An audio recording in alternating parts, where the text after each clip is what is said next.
Hello students, next हम discuss करेंगे example number 14। देखो क्या कह रहा है ये। एक राइट सर्कुलर, एक राइट जो है आपके लिए आपके सामने ट्राइंगल है। सबसे पहले इमेजिन करना जिसकी साइड 15 और 20 दे रखी है, इज मेड ऑफ रिवॉल्व और अबाउट इट्स हाइपोटेनस। अब फोकस करना, राइट ट्राइंगल ये किसको बोल रहा है? राइट ट्राइंगल बोल रहा है ये ए बी सी को। किसको बोल रहा है? A B C. इसके लिए क्या है? एक राइट ट्राइंगल है, ठीक है। तो गिवन कंडीशन से बना रहा हूं मैं इसको। कंडीशन में क्या बोला? एक की साइड 15 है, एक की 20। आपको डायग्राम में दिख रहा है ये? हाँ सर, दिख रहा है। ऑब्वियस बात है, यहाँ पर ये सबसे लंबी साइड है तो ये क्या हो जाएगी? हाइपोटेनस हो जाएगी। तो triangle A B C is a right triangle at angle A equals to 90 degree हो गई, ठीक है। तो बी सी क्या हुई आपके पास? बी सी एज हाइपोटेनस होगी आपके पास, ठीक है। अगर बी सी हाइपोटेनस है तो मैं इसकी लेंथ फाइंड कर सकता हूँ बाय पाइथागोरस थ्योरम। बिल्कुल सर, बाय पाइथागोरस थ्योरम हम क्या कह सकते हैं? BC का जो स्क्वायर है वो किसके इक्वल है? AB के स्क्वायर के प्लस AC के स्क्वायर के इक्वल है। ठीक है सर, मान लेते हैं ऐसा। अब BC साइड हमें अब फाइंड करनी है। तो देखो AB गिवन है मेरे पास 15 सेंटीमीटर एंड ये मेरे पास 20 का स्क्वायर। 15 हो जाएगा 225, ये 2 2 जा 400, 400 500 600 625 हो जाएगा आपके पास। स्क्वायर हटाया, ये लगाया, BC कितने आ गया आपके पास? 25 सेंटीमीटर। कितना आ गया मेरे पास? BC आ गया है। ठीक है सर, यहां तक समझ में आ गया। अब आगे की सुनो कहानी। हमारे पास BC आ चुका है टोटल, ठीक है। तो अब मुझे क्या बोल रहा है? ये क्वेश्चन में बोल ये रहा है, is made to revolve about its hypotenuse. उसको उसकी जो हाइपोटेनस है ना, उससे रिवॉल्व करते हैं। अगर हम उस ट्राइंगल को, तो रिवॉल्व करके एक और ट्राइंगल बन जाएगा आपके सामने, एक और ट्राइंगल बन जाएगा यहाँ पे इस तरीके से। अब ये आपको एज अ कोन शेप लग रहा है ना। Find the volume and surface area of the double cone so form. Double cone का मतलब क्या है? देखो दो ट्राइंगल बन गए यहाँ पे। अगर आप देखो यहाँ पे, तो लाइक ये कोन का पार्ट है, ठीक है, और ये भी एक क्या है? कोन का पार्ट है। तो यहाँ पर आप देखोगे तो दो कोन दिख रहे हैं आपको।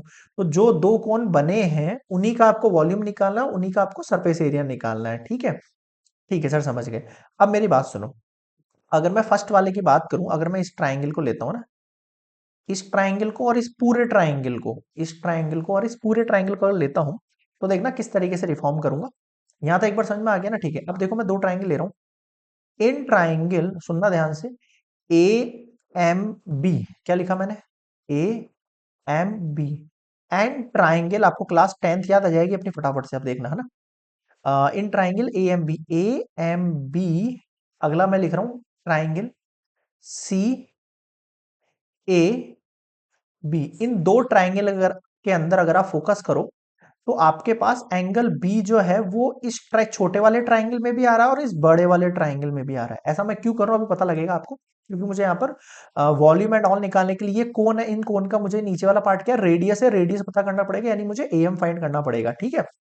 ठीक है सर। देखो आप, अगर इस ट्राइंगल में देखूं मैं, तो angle B equals to angle B आ रहा है, तो that is common. That is common angle हो गया आपके पास, छोटे वाले में भी है और इस पूरे बड़े वाले में भी है। ठीक है सर, मान लेते हैं एंगल इसमें A M B, angle A M B किसके इक्वल होगा? बी ए सी के। बी ए सी के, क्यों? क्योंकि बोथ 90 डिग्री है। तो आप कह सकते हो triangle A M B similar triangle. अब देखना यहाँ M A M B, A M B, M पे 90 डिग्री है, तो यहाँ 90 डिग्री किस पे? बीच वाले ए पर 90 डिग्री है, ठीक है। लास्ट में लिखूंगा बी और आगे लिखूंगा सी, ऐसे लिखूंगा ना। इसको आप चेक करके देख लो, ये बाय ए रूल से जो है हो जाएगा। एम और सी ए पे दोनों पे 90 डिग्री है, ठीक है। कॉरस्पॉन्डिंग लिखने होते हैं एंगल, आपको पता है नहीं है? अगर ये ऐसा है इसके अंदर, अब मैं इनके क्या लिख सकता हूँ? कॉरस्पॉन्डिंग साइड्स लिख सकता हूँ। कैसे? A M upon C A equal होगा M B upon A B के, इक्वल होगा A B upon C B के, by corresponding pair of similar triangle, है ना। इसके जो रेशोज होते हैं, है ना, जो रेशोज होते हैं प्रोपोर्शनल, वो क्या होता है? इक्वल होते हैं। ये हमें पता है सीपीएसटी से, ठीक है सर। यहां तक तो बिल्कुल बेसिक सा पॉइंट है जो क्लास 10th का है आपका।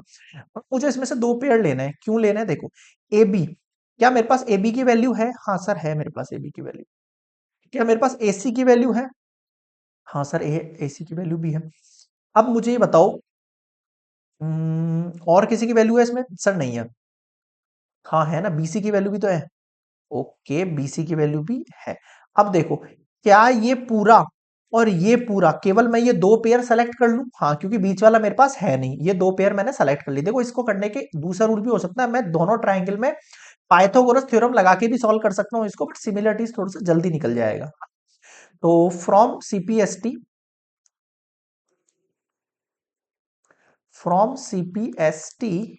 हमने कौन सा पेयर चूज किया है भैया, देखना आप। हमने चूज किया है am अपॉन सी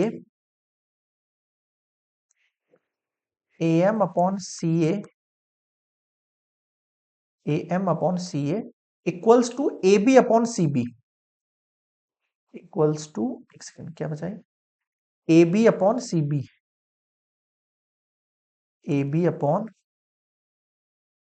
बी ठीक है सर। अब आप इनकी वैल्यू लिखो। एम की वैल्यू कहाँ है? एम की वैल्यू नहीं है हमारे पास। ठीक है, छोड़ देते हैं एम की वैल्यू को। और सी ए की वैल्यू है क्या मेरे पास? वेयर इज सी है? सी ए की वैल्यू हमारे पास 20 दे रखी है। ए बी की वैल्यू है क्या अपने पास? बिल्कुल है सर, 15 है। और बीसी की वैल्यू, सी बी लिखो, बीसी लिखो, एक ही बात है। इसकी वैल्यू अपन ने फाइंड करी है क्या? देखो यहाँ पे 25 फाइंड किया है। ठीक है, 5 4 जा 20, 5 5 जा 25, 5 3 जा 15, 4 उधर जाएगा। And we got A M equals to 4 3 जा 12 सेंटीमीटर हमारे पास ए एम आ जाएगा। ये ए एम कितना आ जाएगा अपने पास? 12 सेंटीमीटर आ जाएगा। अब आप देखो, यहां पर एक ये 90 डिग्री फॉर्म कर रहा है, कर रहा है नहीं कर रहा है? एम की वैल्यू, हाँ सर कर रहा है। या तो आप इसको एम को यहां पुट करो, या फिर दूसरा तरीका क्या है, इस बार मैंने देखो यहाँ पे एम, एम है क्या इसके अंदर कहीं पर भी? हाँ सर है यहाँ पे। अब देखो ए, एम बी, एम बी कहाँ है भाई? एम बी ये रहा, है ना? और ए बी ये रहा। इस बार मैं ये वाले दोनों पेयर चूज कर लूं? हाँ सर, इस बार ये दो पेयर चूज कर लो। अगेन फ्रॉम सीपीएसटी, इस बार मैं कौन से पेयर चूज कर रहा हूं? इस बार मैं चूज कर रहा हूं, देखो मेरे पास एम की वैल्यू तो आएगी, वापस से मैं पेयर चूज कर रहा हूं, A B upon C B equals to, इधर देखो, A B upon C B equals to, ये वाला पेयर ले रहा हूं मैं इस बार, M B upon A B, M B upon A B, M B upon, एक minute, M B upon A B. अगर ये वैल्यू चूज करता हूं मैं, तो मुझे क्या मिलेगा भैया? एक सेकंड यार, थोड़ा सा हैंग हो रहा है। चलो पहले क्वेश्चन कंप्लीट कर लेते हैं, फिर देखेंगे। ए बी की वैल्यू कितनी है हमारे पास? 15 है भाई। सी बी की value, where is C B? C B, अच्छा सी बी बी सी एक ही बात है। सी बी की वैल्यू अभी अपन ने पीछे से पुट करी है 25। एम बी की value, where is M B? M B, अभी अपन ने एम बी की वैल्यू नहीं निकाली ना? नहीं निकाली सर। एम बी की वैल्यू पता लग गई है मुझे, हाँ सर बिल्कुल पता लग गई है एम बी की वैल्यू। अब निकल जाएगी मतलब एम बी की वैल्यू, और अपॉन में है ए बी। ए बी की वैल्यू कितनी है अपने पास? 15 है यहाँ पर। सही लिखाऊंगे सारी वैल्यूज? अच्छा, दो दो इसमें ए बी कैसे आ गए यार? एक मिनट रुकना, यहाँ पर भी ए बी है, यहाँ पर भी एक ए बी है। ठीक है, अच्छा ए बी कॉमन था, ठीक है ठीक है ठीक है, कोई दिक्कत नहीं है। अब क्रॉस मल्टीप्लाई करो, 15 × 15 upon 25 equals to M B. समझ गए? ठीक है सर। 5 3 जा 15, 5 5 जा 25, 5 3 जा 15, 3 3 जा कितना आ गया? 9 आ गया आपके पास सेंटीमीटर एम बी की वैल्यू। अब देखो दो वैल्यूज आ गई है आपके पास, एम बी आ गया है, एम बी कितना आ गया है? 9।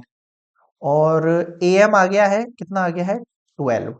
अब देखो मैं इससे करूंगा क्या, मेरे पास जो 9 आया है और 12 आ गया है, अब मुझे 9 और 12 से क्या करना है? वॉल्यूम ऑफ सरफेस निकालना है। ठीक है, और वॉल्यूम ऑफ सरफेस निकालना डबल कोन के लिए। डबल कोन है, अब ये ध्यान रखना कौन सा है, ये डबल कोन है, ये पूरा देखो नीचे और ये ऊपर। और फिर सरफेस एरिया के लिए भी क्या दे रखा है मुझे? डबल कोन का यूज करना है। बताओ समझ में आया क्या? बिल्कुल सर आ गया। थोड़ा सा हैंग हो गया है, तो एक बार मैं बंद करके वापस चला देता हूँ, ठीक है? एक मिनट रुकना। ओके, आ गए वापस से, बंद करके चालू किया है इसको यार, थोड़ा सा हैंग हो गया था मामला। चलो, हाँ तो अपन ने देखो क्या क्या फाइंड कर लिया अपने, एक तो बीसी फाइंड कर लिया अपन ने 25 सेंटीमीटर, आराम से लिखते हैं। एक अपन ने एम फाइंड कर लिया है, एम लिखो एम ए लिखो, एक ही बात है, 12 सेंटीमीटर। एक अपन ने BM फाइंड कर लिया है 9 सेंटीमीटर।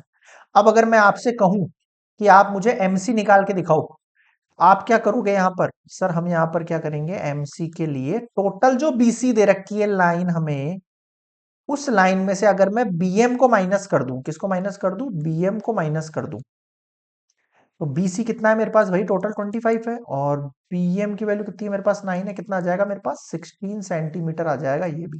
अब मुझे बताओ यहां तक किसको समझ में नहीं आया भाई? यहां तक किसको समझ में नहीं आया वो बताओ मुझे तो। क्लियर है? आगे बढ़ सकता हूं? बिल्कुल बढ़िया सर। अब मेरी बात सुनना आप ध्यान से।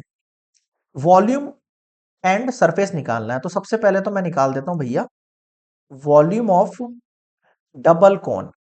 क्या बना रहा हूं? डबल कोन। अब डबल कोन कैसे हो गया सर? ये बिल्कुल हुआ है भाई, इधर देखो, ये एक कोन है। अब ये एक कोन है आपके लिए, क्या है? एक कोन है। अगर इस कोन की बात करूं मैं, इस कोन को देखो आप, डबल कोन कैसे निकलेगा आपके पास? डबल कोन सर, एक कोन तो ये और एक कोन ये। अगर मैं इस कोन की बात करूं तो कोन का वॉल्यूम क्या होता है? 1/3 पाई आर स्क्वायर एच, यही होता है। प्लस इस कोन के साथ मुझे इस कोन का भी लिखना पड़ेगा 1/3 पाई आर स्क्वायर एच। ऐसा ही होगा क्या भाई? हाँ सर। इसके ये R1 हो गया, ये H1 हो गया, ये R2 हो गया, ये H2 हो गया। ठीक है? ठीक है सर, बिल्कुल समझ गए। अब इसमें से देखो 1/3 पाई तो मैं ले रहा हूं कॉमन। अब देखो रेडियस फॉर दिस वन, अगर मैं इस वाले कोण की बात कर रहा हूं, है ना, अगर इस वाले कोण की बात कर रहा हूं तो इसका रेडियस कितना होगा? सर इसका रेडियस होगा 12, और हाइट कितनी होगी इसकी? 9। को समझ में आ रहा है आपको? ठीक है। और ये 15 और 20, अब ये स्लैंट हाइट बन गया है आपके लिए। क्या बन गया है? Slant height L1 and L2। इधर देखो R2, इस वाले को देखो, इस वाले को, है ना, इस वाले कोण को, अगर इस वाले कोण के लिए रेडियस की बात करूं, इस वाले कोण का रेडियस कितना है मेरे पास? 12 का होल स्क्वायर सेम रहेगा। और हाइट कितनी हो जाएगी? इसकी हाइट 16 हो जाएगी। बताओ समझ में आ गया क्या? हाँ सर आ गया। ओपन कर लें, 1/3 इंटू 3.14 यूज करेंगे हम। ये 144 हो गया, मल्टीप्लाई 9 प्लस 14, ये भी 12 भी बाहर निकाल लेते हैं, काम करते हैं ना, ये 12 भी बाहर निकाल लेते हैं, कॉमन रहेगा तो थोड़ा सा जल्दी सॉल्व हो जाएगा। बाहर निकाल लिया मैंने ना। अब देखो अंदर कितना बचा है, यहाँ बचा 9 और यहाँ बचा 16। ठीक है सर, क्या बचा देखो, 3 4 जा 12, तो ये 3.14 इंटू 16 और 9 ऐड करोगे कितना हो जाएगा? 25। ये पॉइंट उड़ाया, 100। 25 4 जा 100, फिर 4 1 जा 4, 4 2 जा 8। ठीक है, क्या बच गया देखो यहाँ पर? यहाँ बच गया सर हमारे पास 314 मल्टीप्लाई बाय 12, और ये है सेंटीमीटर क्यूब। इसको मल्टीप्लाई करना है, 314 को 12 से, 2 4 जा 8, 2 1 जा 2, 2 3 जा 6, 1 4 1 3 1 4 8 6 6 7 4 5 6 7 3 3768 सेंटीमीटर क्यूब। सबको सेंटीमीटर में है ना, कहीं लास्ट में गड़बड़ ना हो जाए। ये लो, ये इसका वॉल्यूम आ गया है। क्लियर है क्या यहां तक? कोई डाउट नहीं होना चाहिए, फिर बोल रहा हूं, अच्छे से फिर से रिवाइज करके देख लो एक बार। समझ गए? नेक्स्ट आगे बढ़ू। अगला देखो सरफेस एरिया। अब सरफेस एरिया में भी सेम कंसेप्ट है भैया। ये है 9 12 16। कितना है ये? 9 12 और 16। अब मैं बात करता हूं सरफेस एरिया की। सरफेस एरिया ऑफ डबल कोन। अब देखना, मेरी बात सुनना, अब ध्यान से समझना। सरफेस एरिया और डबल कोन की बात करूं तो मुझे यहां पर सेम कंसेप्ट यूज करना पड़ेगा। Pi R1 L1 pi R2 L2, pi R L plus pi R L. समझ गए मेरी बात? ठीक है सर, बिल्कुल समझ गए। अब मेरी बात सुनो, 5 अगर मैंने इसमें से कॉमन ले लिया तो रेडियस फॉर दिस वन, अगर इस कोन की बात करूं तो इसका रेडियस कितना रहेगा? 12, और इसका स्लैंट हाइट L जो होगा वो कितना हो जाएगा? 15 हो जाएगा। Got it? इसके लिए बात करूं तो इसके लिए 12 हो जाएगा, और स्लैंट हाइट आपके लिए कितना हो जाएगा? 20 हो जाएगा। 3.14, 12 कॉमन निकाल लिया मैंने, कितना बचा? 15 प्लस 20 बचा। मल्टीप्लाई कर सकते हैं, 3.14 इंटू 12 इंटू 20 30 35। समझ गए? बिल्कुल सर समझ गए। मल्टीप्लाई कर लो, 314 को मैंने 12 से किया था कि पीछे मल्टीप्लाई है? 314 को मैंने 12 से किया था मल्टीप्लाई भाई, किया था किया था किया था। कितना आया था? 3768। 3768 पॉइंट लगा लो, इंटू 35 से और कर दो, 3768 ये था ना, 3768, ओके ओके ओके। इसको 35 से और कर देंगे, 5 8 जा 44 0, 5 6 जा 30 और 34, 5 7 जा 35 36 37 30, एक सेकेंड, 5 6 जा 30 34 हुआ ना, 5 7 जा 35 35 36 37 38, 5 3 जा 15 16 17 18, अब 3 8 जा 24, 3 6 जा 18 20 हो गया ये, 3 7 जा 21 22 23 हो गया ये, और 3 3 जा 9 10 11 हो गया ये, 0 4 4 8 8 8 3 11 3 1, वी गॉट 131880, और ये पॉइंट लग गया। और ये आपका क्या है, सेंटीमीटर स्क्वायर में आएगा ये वाला आंसर। किस में आएगा ये आंसर, सेंटीमीटर स्क्वायर में, क्योंकि ये सरफेस एरिया है। और लास्ट आपका था ये वाला वॉल्यूम, जो सेंटीमीटर क्यूब में आया। अब मुझे बताओ क्या समझ में नहीं आया, क्लियर है क्या भाई यहां तक? तो ये हो गया कंप्लीट एग्जाम्पल नंबर 14।